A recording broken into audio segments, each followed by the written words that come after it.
잠언 19장 28절.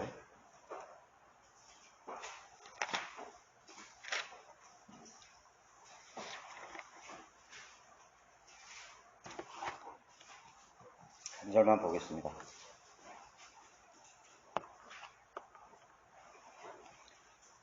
찾으셨죠? 불경건한 증인은 심판을 비웃으며 악인의 입은 죄악을 삼키느니라. 오늘 강론드릴 말씀의 제목은 주의 심판을 비웃는 자라는 제목으로 말씀드리겠습니다. 하나님께서 만물을 지으실 때 그 각자의 그 개체들의 위치와 또 움직임을 위해서 그 기준을 정해 주셨습니다. 그래서 동서남북의 위치를 정해주는 기준점은 이제 북쪽이 되겠죠. 그래서 이 나침판이 가르치는 그 위치가 북쪽, 하나님께서 그렇게 정하신 것입니다. 예. 또 우리가 알게 모르게 지도를 그릴 때 북쪽을 위로 놓잖아요. 또 북극성을 중심으로 위치를 또 이렇게 판독하기도 하고 독도법 위치를 정할 때 그렇게 합니다. 그 북편 하늘은 하나님의 보좌가 위치한 우주의 기준점이 되는 것입니다. 정북이라고 그러죠. 예. 그 기준을 하나님께서 우주의 기준을 분명히 세워주신 것입니다. 또 우리가 사는 이 땅, 지구의 대륙이나 섬이나 그리고 바다의 등의 위치와 그 시간의 기준점은 그리니치 천문대, 세계 자오선의 4호선이 지나는 그 기준을 영국의 그리니치 천문대로 해서 자오선을 표시하게 되는 거죠. 그 기준점이 거기가 되는 것이죠. 그 땅의 기준도 거기에 있는 것입니다. 그래서 우리가 이 생활을 하는데 기준이 없는 것이 없어요. 우리 도량령, 길이나 또는 무게나 모든 것이 기준이 있지 않습니까? 많은 국가의 그런 화폐가 있는데 그 화폐의 기준도, 가치의 기준도 달러를 정했죠. 뭐 어떤 나라는 유로로 정하기도 하는데 아직까지 화폐 단위 기준은 달러로 그렇게 기준점을 정해놓고 있는 것이죠. 또 그 기준을 우리가 표준이라고도 말을 하죠. 표준이라는 말을 하는데 사물의 정도나 성격 따위를 알기 위한 근거나 기준을 뜻하는 것이며 사전적인 의미예요. 정도나 성격 따위를 알기 위한 근거나 기준, 표준이라는 거죠. 그래서 이러한 기준이나 표준이 잘못되면 혼란이 야게 되는 거죠. 대혼란이 야게 되는 것입니다. 그야말로 아주 뒤죽박죽이 돼버리는 거죠. 19세기에 일어났던 대화재 참사가 있었는데 가장 큰 대참사였어요. 시카고에서 일어났던 일리노이주 시카고에서 일어난 시카고 대화재. 그 일화가 있는데 그 1871년 10월 8일에 토요일에 화재가 발생해서 화요일까지 그 화재가 진화가 되지 않았어요. 그러니까 온 도시가, 시카고란 그 대도시가 다 잿더미가 되었는데 사망만 300명이 사망했습니다. 실종도 있죠. 300명 이상이 사망을 했어요. 10만 명 이상이 집이 다 소실됐어요. 집을 다 잃어버린 거죠. 굉장한 화재였죠. 화재가 난 그 넓이는 9평방킬로미터에 달하는 지역이 완전히 다 잿더미로 그 도시가 변해버린 거죠. 근데 왜 진화가 그렇게 빨리 이루어지지 않았을까? 그럼 토, 일, 월, 화 4일이나 지나도록 진화가 안 된 거죠. 그 일화가 있어요. 그래서 화재가 발생하자마자 인근 도시의 소방대원들이 전부 출동한 거예요.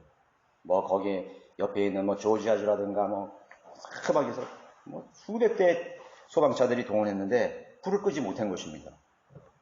그 이유를 알아보니까 그 당시 도시마다 지방마다 주마다 소방 호수와 소화전의 규격이 다 달라는 거예요. 그리고 소방 호수를 소화전에 끼우려니까 안 맞으면 되겠어요? 그게 절대로 못하는 거죠. 그래서 불을 못 끈 거예요.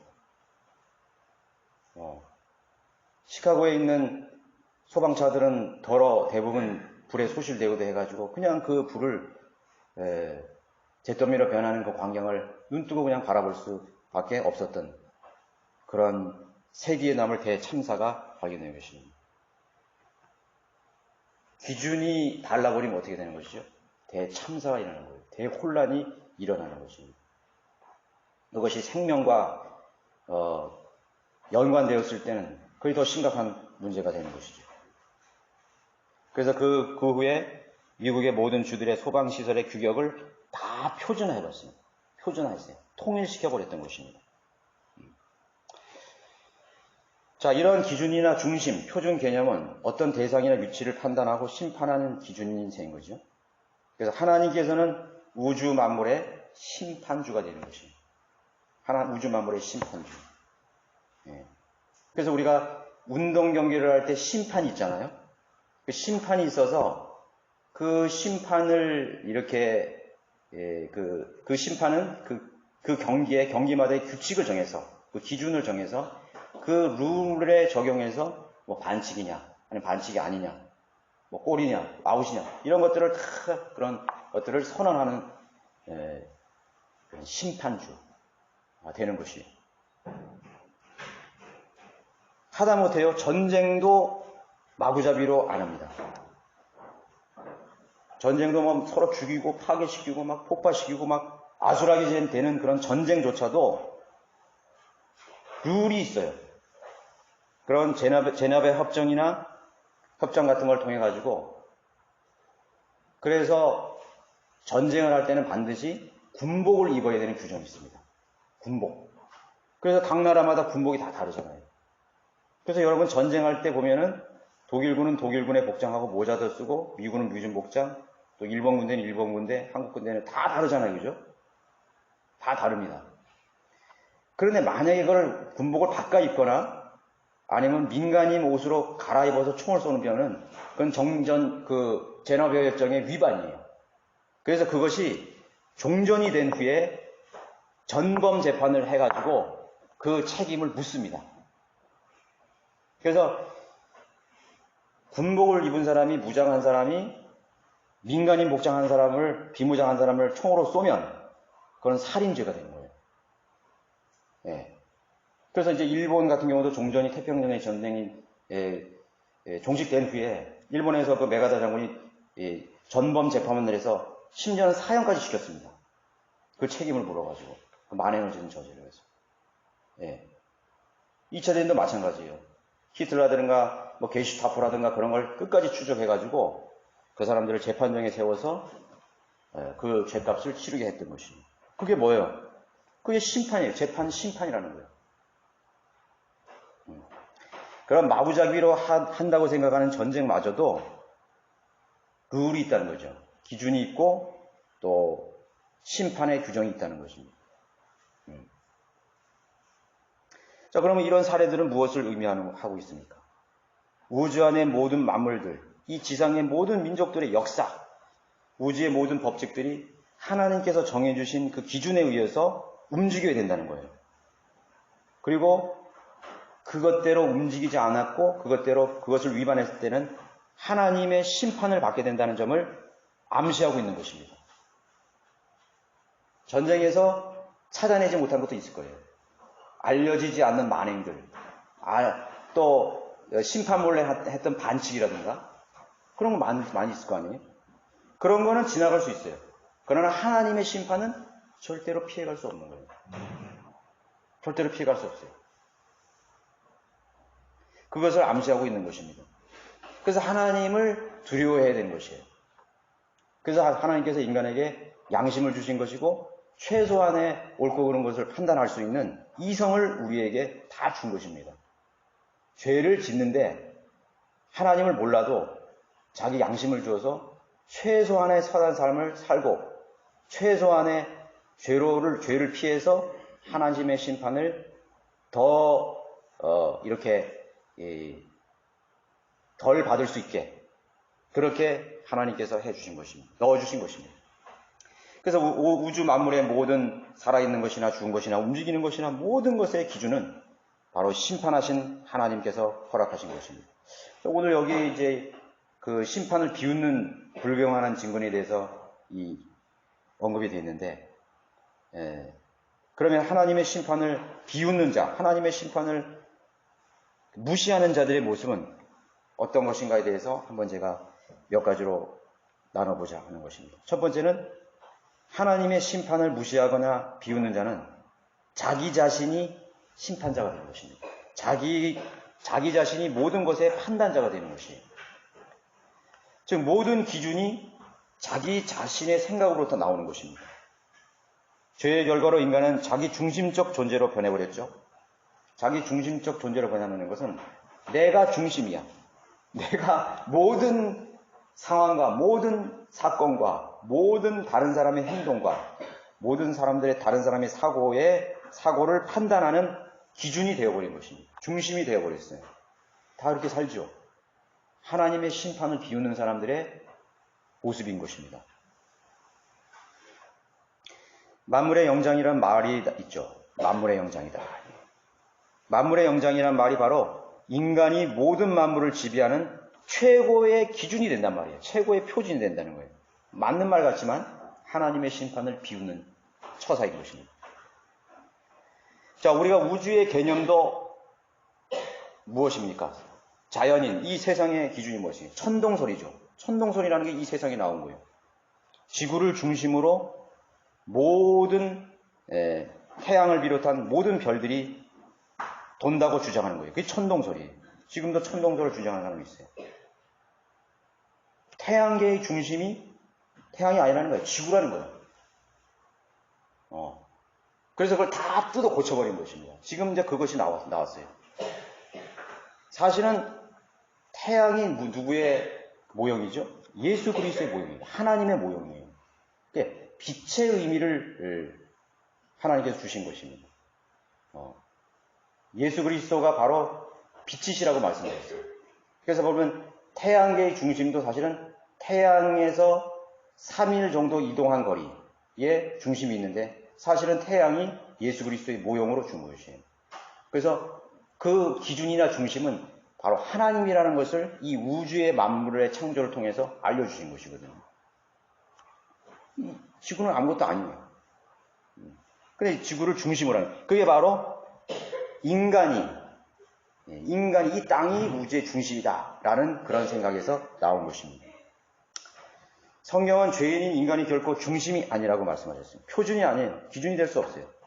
왜냐하면 만물은 만물보다 거짓되고 심히 악하니 누가 그것을 알 수 있으리요. 인간의 마음이 만물보다 거짓되고 악하다고 그런 것입니다. 거짓되고 악한 것이 기준이 될 수 있어요? 할 수 없다고요. 또 벌레라고까지 말씀하신 거예요. 욥기 25장 6절에 보면 하물며 벌레인 사람은 어찌하며 벌레인 사람은 어떠하겠느냐. 벌레인 사람은 어찌하며 벌레인 사람은 어떠하겠느냐. 아무것도 아니라는 거죠. 인간은 사람은 벌레라고 그런 것입니다. 벌레가 무슨 기준이 되겠어요?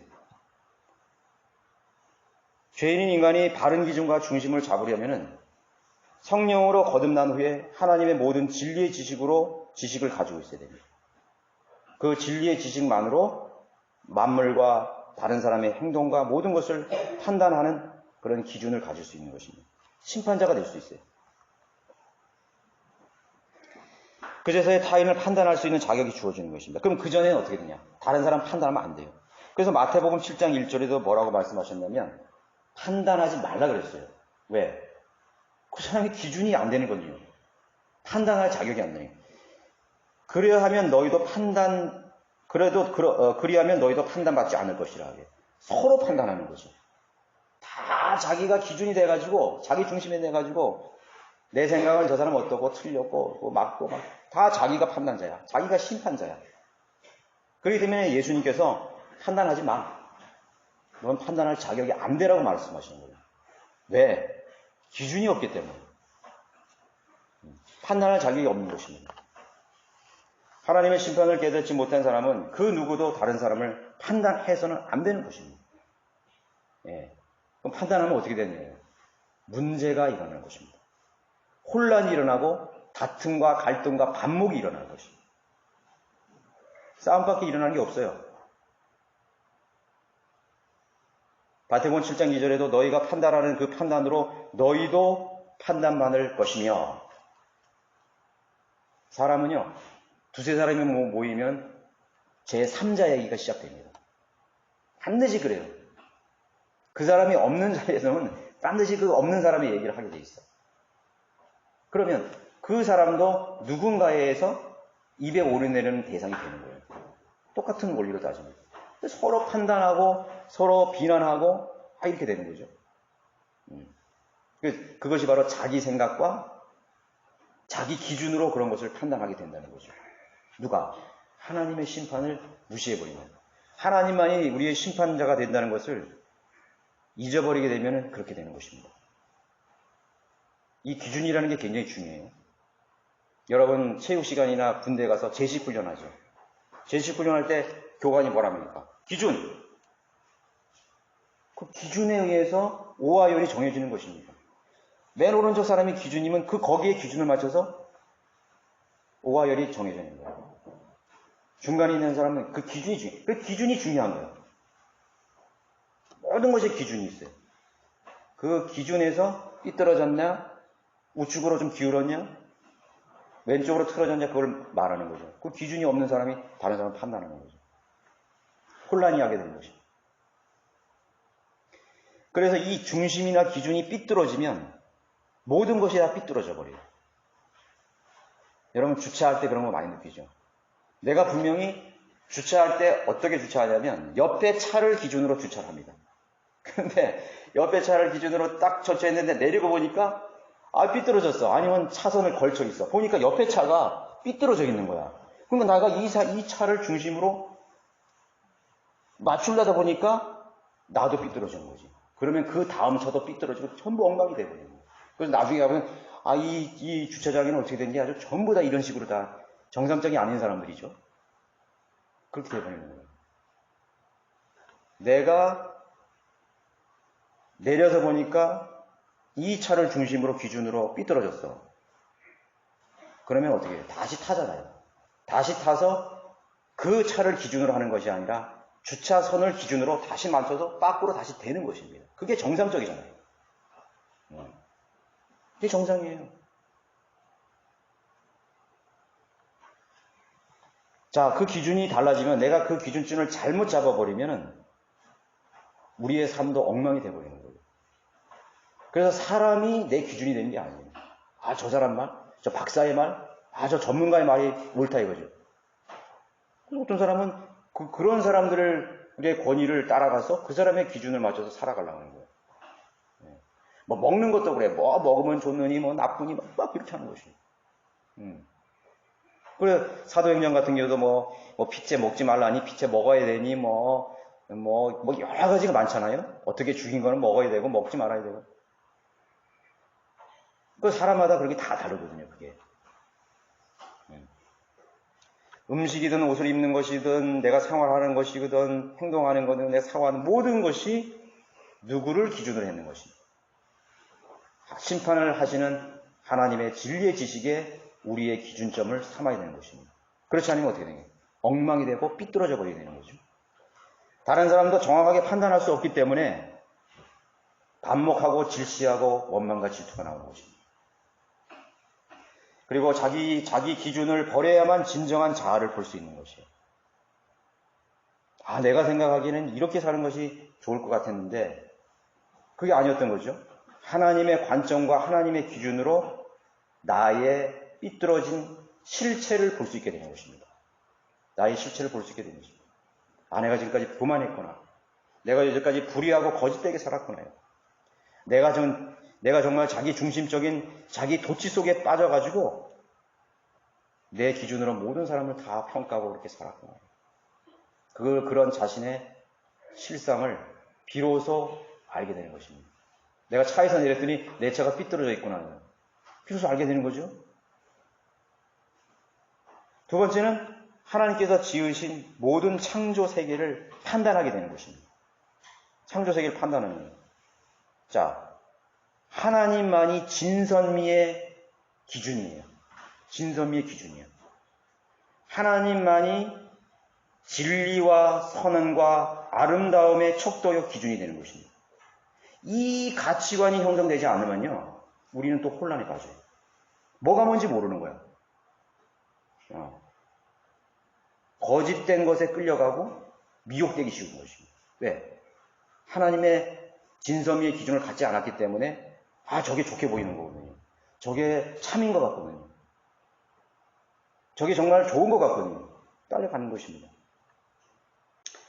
이 타락한 죄인들의 그 진리, 참의 기준, 또 선의 기준, 아름다움의 기준을 보십시오.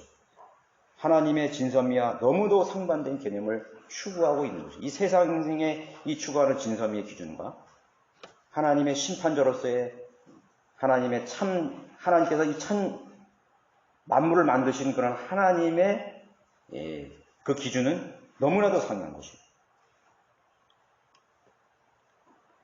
그래서 이 세상의 기준으로, 이 세상의 진선미의 기준으로 하나님께서 정해주신 기준이나 표준을 파괴시켜버립니다. 하나님의 아름다움을 파괴시켜버리고 하나님의 진리를 파괴시켜놓는 거예요. 왜? 세상의 진선미의 기준을 가졌기 때문에 파괴시켜버리는 거예요. 다르다 이거죠.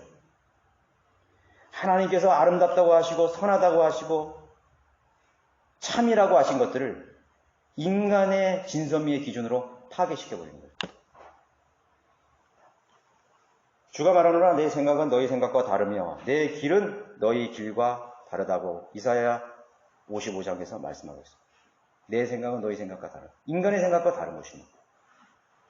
그래서 우리는 하나님의 심판의 기준으로 역시 진선미의 기준을 판단해야 됩니다. 안 그러면 늘 시행착오에 빠지게 됩니다. 잘못된 선택을 하게 되는 것입니다. 거짓에 미혹되어서 소중한 인생의 시간과 에너지를 다 날려버리게 되는 것이에요.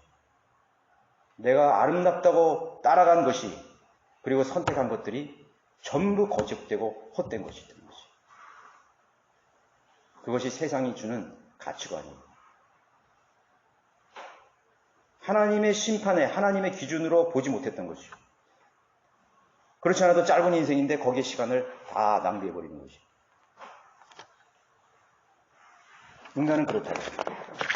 그래서 우리는 자만하면 안 돼요. 스스로 나는 현명하게 선택할 수 있다고 하는 그런 생각을 버려야 됩니다. 여러분 사무엘상 16장 1절 한번 보세요.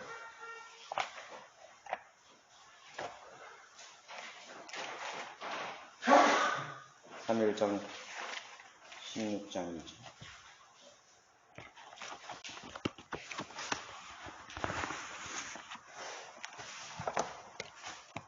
하나님께서 미래의 왕, 그 이스라엘의 왕으로 기름을 이제 부으려고 할 때 사울 왕을 이렇게 사울 왕은 탈락되고 사울 왕이 여전히 권세를 누리고 있을 그때에 하나님께서 선지자 사무엘을 통해서 장차 이스라엘의 왕으로 기름 부을 자를 이제 찾아가는 것이에요. 근데 이제 하나님께서 이새의 아들에게 아들 중 한 명, 이새의 아들이 8명이었잖아요. 그 8명 중에 한 명이 하나님께서 기름 부음을 이제 주시려고 했던 거죠. 그래서 그 이새의 집을 찾아가는 것이에요. 자, 그래서 그 이새가 아들을 다 불렀어요.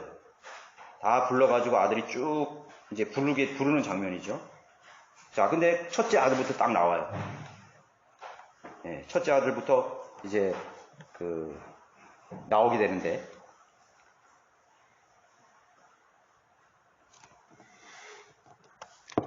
거기 한번 16장 6절을 한번 보세요. 그들이 오자 그가 엘리압을 보고, 첫째 아들이죠. 엘리압을 보고 말하기를 진실로 주의 기름을 받은 네가 주 앞에 있도다 하였으나, 이게 누구의 생각이죠? 거기에 있는 모든 사람들의 생각이에요. 아버지도 그랬을 거고 선제자였던 사무엘마저 그렇게 생각했던 거죠. 진실로 엘리압을 보고 말하기를 진실로 주의 기름을 받은 이가 주 앞에 있도다 해요. 그러니까 하나님의 사람마저 잘못 판단할 수 있는 것입니다. 진지하지 않는 거죠. 좀 더 사무엘이 진지했다면 이런 성급한 판단을 내리지 않았을 거예요. 주께서 사무엘에게 말씀하시기를 그랬더니 그의 용모나 그의 신장을 보지 말라. 내가 그를 거절했습니다. 주가 보는 것은 사람이 보는 것과 같지 아니하나니 사람은 외모를 보나 주는 마음을 보느니라 하시더라. 하나님 앞에 버림받으세요. 아니야. 또 이세가 나비아답을 불러서 그랬죠. 그것도 택하지 않아요. 마지막 사람인 아들인 막내인 다윗을 불러내서 다윗을 기름을 부은 것입니다. 가장 초라하고 별 볼 일 없는. 그러나 그 다윗은 하나님과 동행하는 사람이죠. 하나님을 두려워하고 하나님의 마음과 합한 사람이라고 했어요. 그 마음을 보신 것입니다.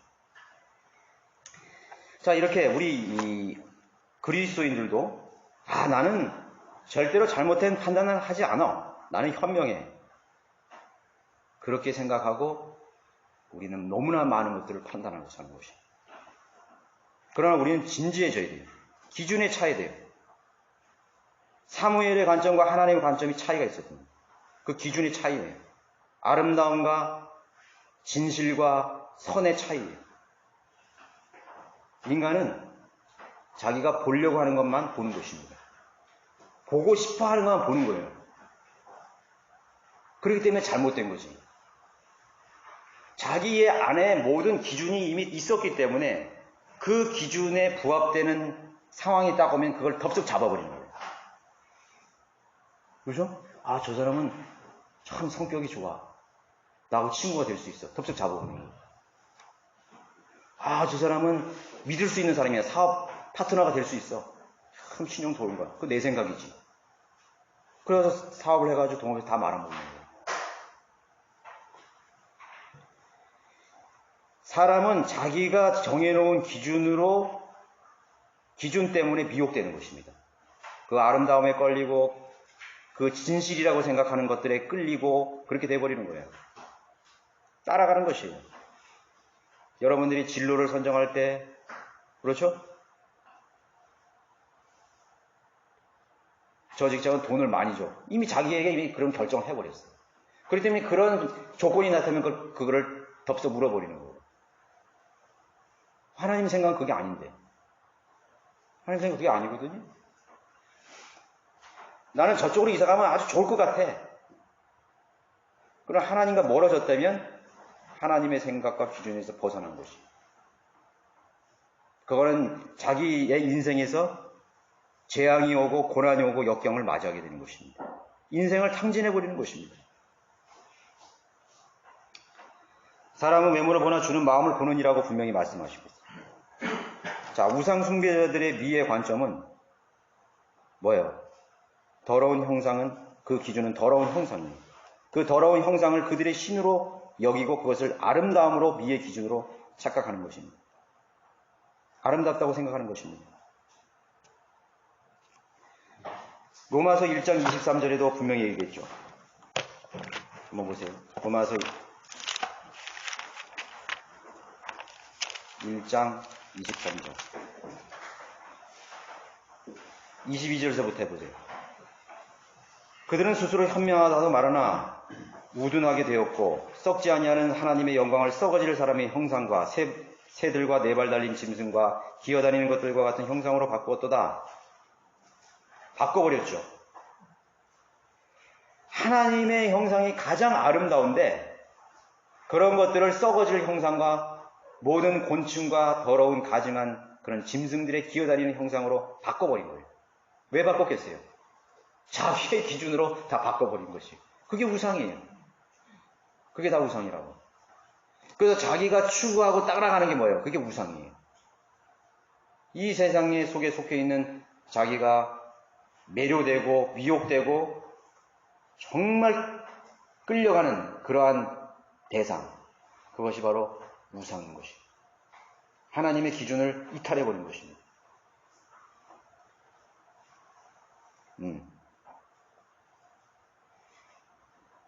가장 아름다운 형상은 뭐예요? 하나님의 형상이죠.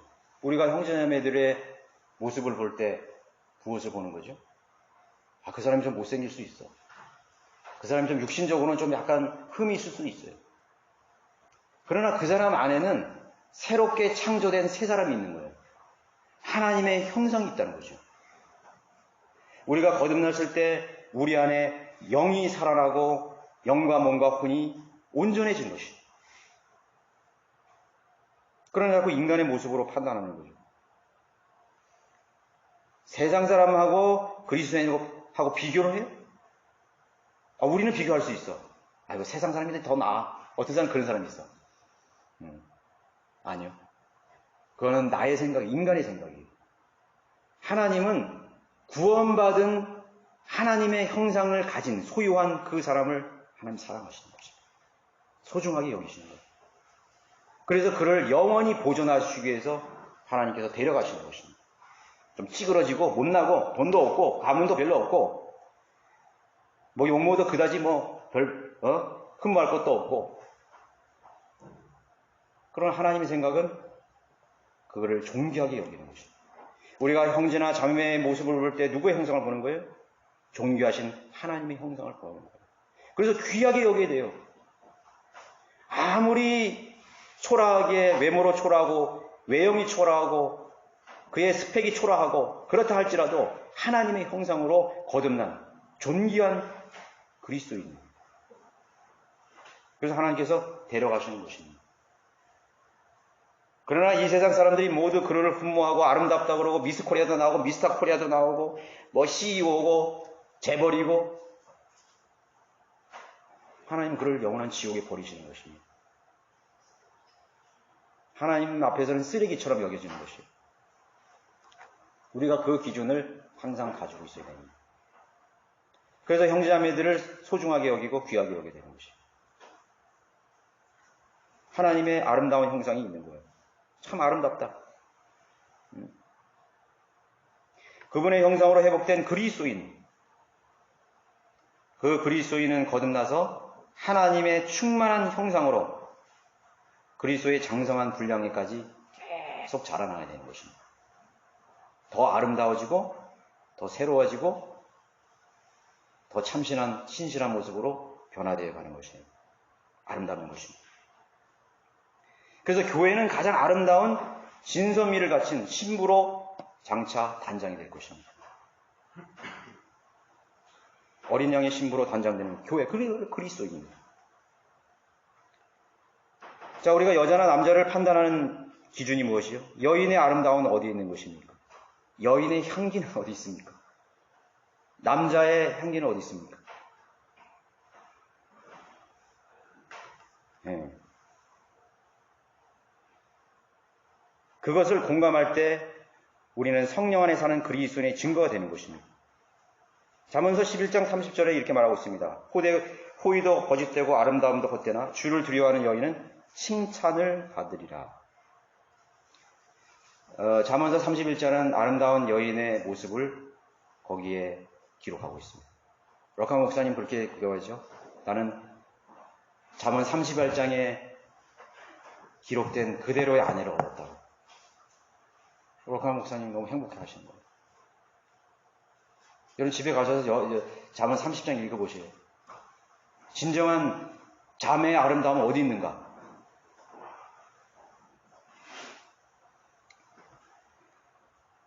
누가 현숙한 여인을 찾아낼 수 있느냐? 그녀는 루비보다 훨씬 가치 있느니라. 보석과 같은 존재이죠. 보석과 같은 존재. 여러분들이 신실한 자매를 여러분의 아내를 얻었다면 세상에서 최고의 보석을 얻은 것이에요. 최고로 행복한 남자예요. 남편이에요.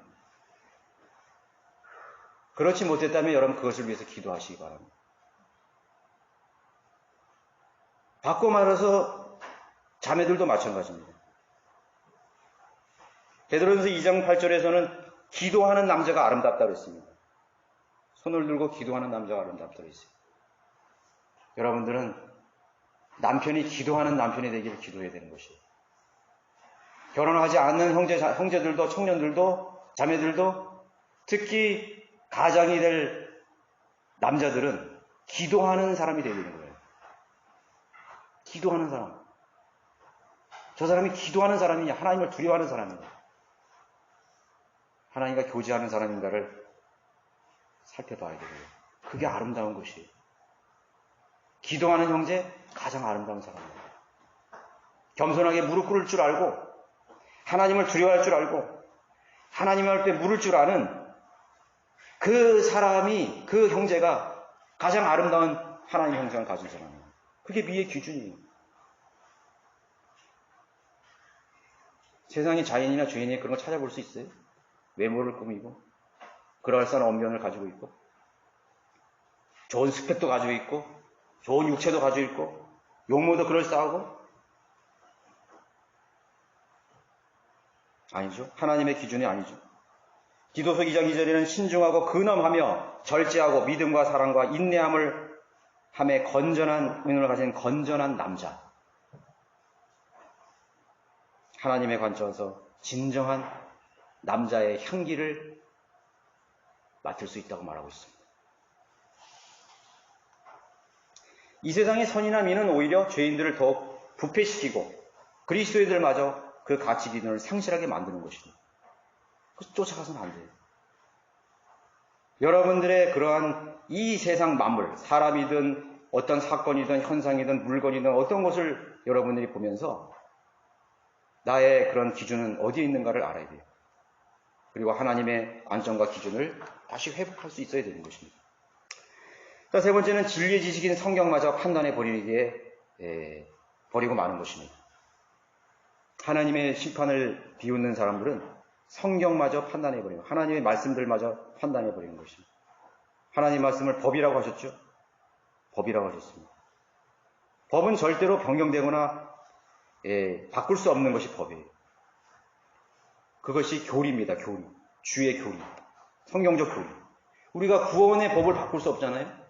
구원받는 법을 바꾸는 거야. 나는 선한 얘기를 많이 하고, 너는 새벽기도 많이 하고, 너는 어느 교회에 나가니까 너는 구원받은 거야. 그러면 하나님의 법을 무시해버리는 거예요. 하나님의 구원의 법이라는 것은 갈보리 십자가에서 예수님이 흘리신 보혈의 피를 믿고 영접함으로써 구원받는 거예요. 행위가 아니에요. 지금 이 시대는. 그래서 하나님께서 세대마다 대상마다 유대인은 유대인, 이방인은 교회마다 그 법을 다 정해주셨어요. 그 법대로 구원을 받게 되는 것입니다. 하나님의 진리의 지식이 없는 사람의 마음에는 항상 그 거짓 진리가 채워지게 됩니다. 그래서 불법을 행하는 자라를 있죠. 거짓 진리가 불법입니다. 성경 변경하는 것은 이 세상의 신이 마지막 카드와 같은 것입니다. 이미 이 세상의 교회는 더 이상 하나님이 세우신 교회가 아닌 곳으로 전락하고 말았습니다. 누가 그렇게 했습니까? 마귀가 세운 교회들이 더 많다는 사실이에요. 왜? 마귀에 의해서 변개된 성경을 하나님의 말씀을 진리라고 붙들고 있기 때문인 것입니다. 기준이 다 틀려버렸어요. 배교한 교회는요, 한 30%는 그래도 하나님이 그 교회를 위해 쓰실 거다. 하나님께서 한 40%, 50%, 70% 쓰실 것이라고 우리는 생각하기 쉽습니다. 그것이 아닙니다. 배교한 교회는 이교도와 같은 교회가 됩니다. 카톨릭 교회는 교회가 아닙니다. 교회라는 것은 어떤 모임 자체를 말하는 건데 이교도 교회인 거죠. 이교도와 똑같은 것입니다. 이것이 하나님의 심판의 기준이에요. 바른 말씀이 없고 바른 진리가 없고 바른 교리가 없는 교회는 이교도 집단으로 변해버린 거예요. 거기에 어떤 점수도 줄 수가 없습니다. 그 사람들은 하나님의 성경을, 하나님의 법을 판단하는 사람들이에요. 바꾸는 사람들이에요. 그런 사람들과 우린 교제할 수 없고 하나가 될 수 없어요. 배교한 성경을 헬라어로 이혼 증서랍니다. 헬라어 뜻으로 배교한 성경이 이혼 증서예요. 이혼 증서. 이혼 증서를 가지고 있는 교회들과 어떻게 하나가 될 수 있는 것입니까? 하나가 될 수 없어요. 최종 권위의 믿음을 가지지 않는 사람들은 전부 이혼 증서를 가지고 있는 하나님의 법을 무시한 하나님을 떠난 그런 무리들이라는 사실입니다. WCC, NCC, 세계교회협의회, 침례교회협의회, 여기에 합류할 수 없는 유일한 교회가 뭐예요? 소수의 성경대로 믿고 실행하는 그런 교회라는 사실을 알아야 됩니다. 좀 그런 교회와 좀 연합을 해서 우리가 주님의 일을 더 풍성하게 하고 선교 사업도 하고 세상에 좀 좋은 증거도 남기고 하면 얼마나 좋을까요? 왜 그렇게 고지식하게 타협하지 않고 같이 연합할 수 없는 것인가요? 그렇게 말할 수 있어요. 왜 이렇게 고지식하냐 이거예요. 누가 하나님께서 세우신 교회인가? 증거는 표준이 문제인 것입니다. 그 기준에 달려있는 거예요. 바로 성경인 것입니다. 바른 하나님의 말씀을 가르치고 믿고 실행하는 교회가 바로 하나님의 기준과 하나님의 표준을 가진 교회라는 사실. 그렇지 않은 교회와 우리는 연합해서 마귀를 대적할 수가 없어요. 같은 교회인데, 같은 침례교회이기도 하고, 같은 독립교회예요. 근데 왜 하나가 되지 못하는 거죠? 여기서 떨어져 나간 교회들이 있어요. 배교한 교회들도 있고, 떨어져 나간 교회가 있는 거예요. 그럼 미세한 차이라는 거예요. 그 사람들하고는 교리도 같을 수 있고, 같은지 아닌지는 모를 거야. 그렇지만 어느 정도 80~90%는 맞아. 그 사람들이 얘기하는 건 맞아. 모양새도 같아. 근데 하나가 될 수 없는 이유가 분명히 있을 거예요. 세계제 2차 대전 때 독일은 영국을 공습했습니다. 런던이 불바다가 됐죠. 유럽의 모든 나라들은 다 나치 독일에 점령되고 절체절명의 그런 위기 속에 빠져 있을 때 미국이 유럽 전선에 참전할 것을 선언했습니다. 도와달라요. 영국이 우리 형제의 나라 미국이 와서 좀 늘 도와달라고 해요. 미국의 수많은 군대가 영국으로 갔습니다. 유럽 전선에 들어갔습니다. 수많은 폭격기와 항공기들이 영국으로 날아갑니다. 그래서 전쟁을 수행했죠. 미군들이. 그런데 이 항공기, 폭격기나 전투기들이 고장이 나기 시작한 거예요. 촌각이 아까운 그러한 전투가 벌어지는 상황 속에서 항공기를 수리하는데 얼마나 그 항공기를 수리하는 것이 급박하겠습니까? 근데 항공기를 수리하려고 그랬더니 역시 마찬가지 아니라 너트 볼트의 규격이 다 다른 거예요. 전쟁을 연합해서 수행할 수 없어요. 비행기가 뜰 수 없어요. 언제 그거를 다시 만들어? 미세한 차이죠. 미세한 차이인 것이에요. 모양만 그냥 같다고 해가지고 다 성경대로 믿는 교회고 하나님께서 인정해 주는 교회고 마귀와 대적해서 싸울 수 있는 교회가 아니에요. 저 교회도 킹제임스 성경을 쓴다. 아니에요. 하나님께서 연합을 막으신 이유가 있어요. 그들과 하나가 되지 않게 하신 이유가 있어요. 미세한 차이가 있는 거예요. 그 미세한 차이는 비행기를 운항하지 못할 정도의 상황보다도 더 악화된 상황일 수 있어요. 더 큰 위기일 수 있어요. 미국에서 태평양을 건너서 부속품을 다시 가지고 오면 돼요. 끝나버리는 거예요. 그러나 영적인 것은 그게 안 되는 거예요. 타협할 수 없는 거예요. 뭔가 안 맞는 부분이 있는 것이에요. 그들은 하나님의 진리의 지식에 하나님의 모든 말씀들을 판단했던 것이죠. 어떤 것은 수용하고 어떤 건 버린 사람들이에요. 타협할 수가 없어요. 그런 상태에서 우리는 영적 싸움을 수행할 수 없어요. 하나님께서는 순결한 교회, 순수한 교회를 통해서 하나님의 사역을 실행하시고 수행해 나가는 것입니다. 결과가 좋다고 해서 하나님이 인정하시는 게 아닙니다. 그건 인간의 관점입니다. 많은 사람들이 교회에 왔다요. 많은 사람들이 채워졌다.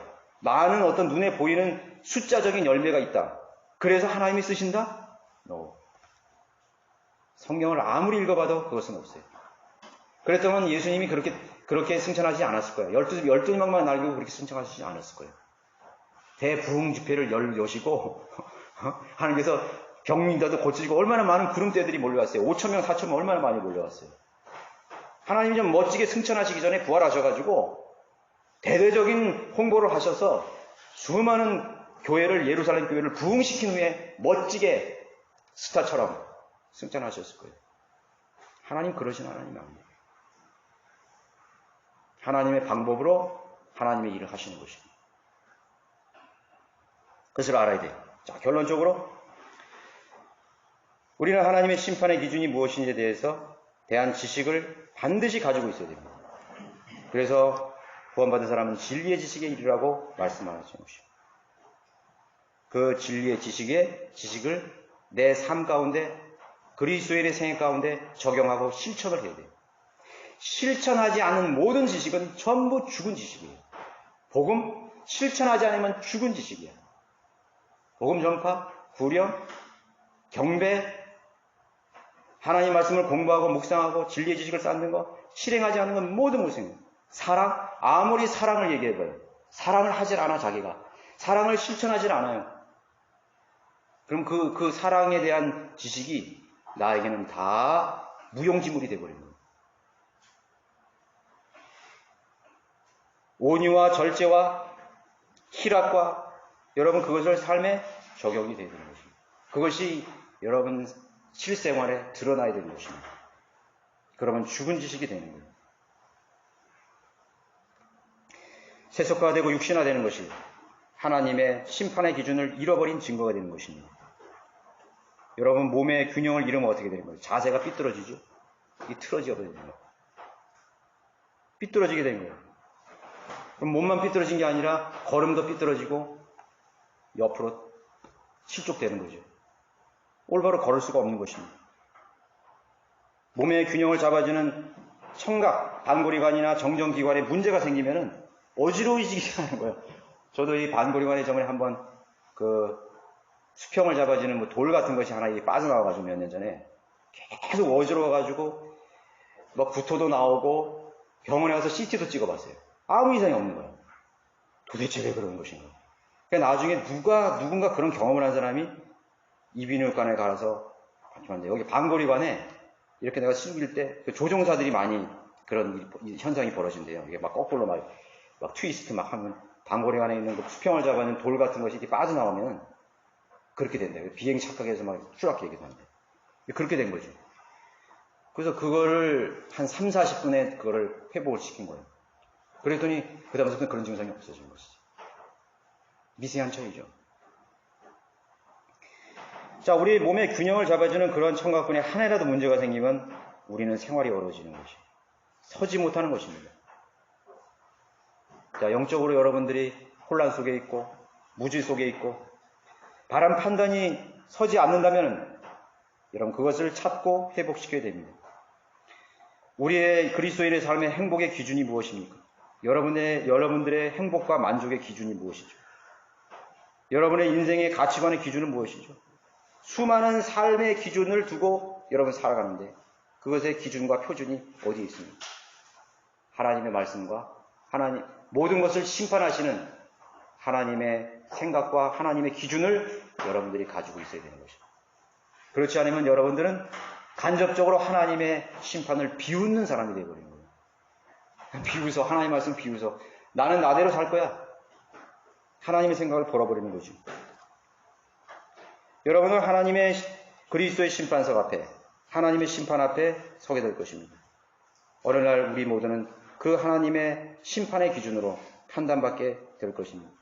여러분들의 헌신도 여러분들의 하나님 앞에 드리는 모든 그런 일거수일투족들도 또 여러분 삶에 숨겨진 그런 모든 그런 일들 가운데 여러분들의 생각의 중심 속에 하나님의 기준이 반드시 있게 되기를 바랍니다. 모두 일어나셔서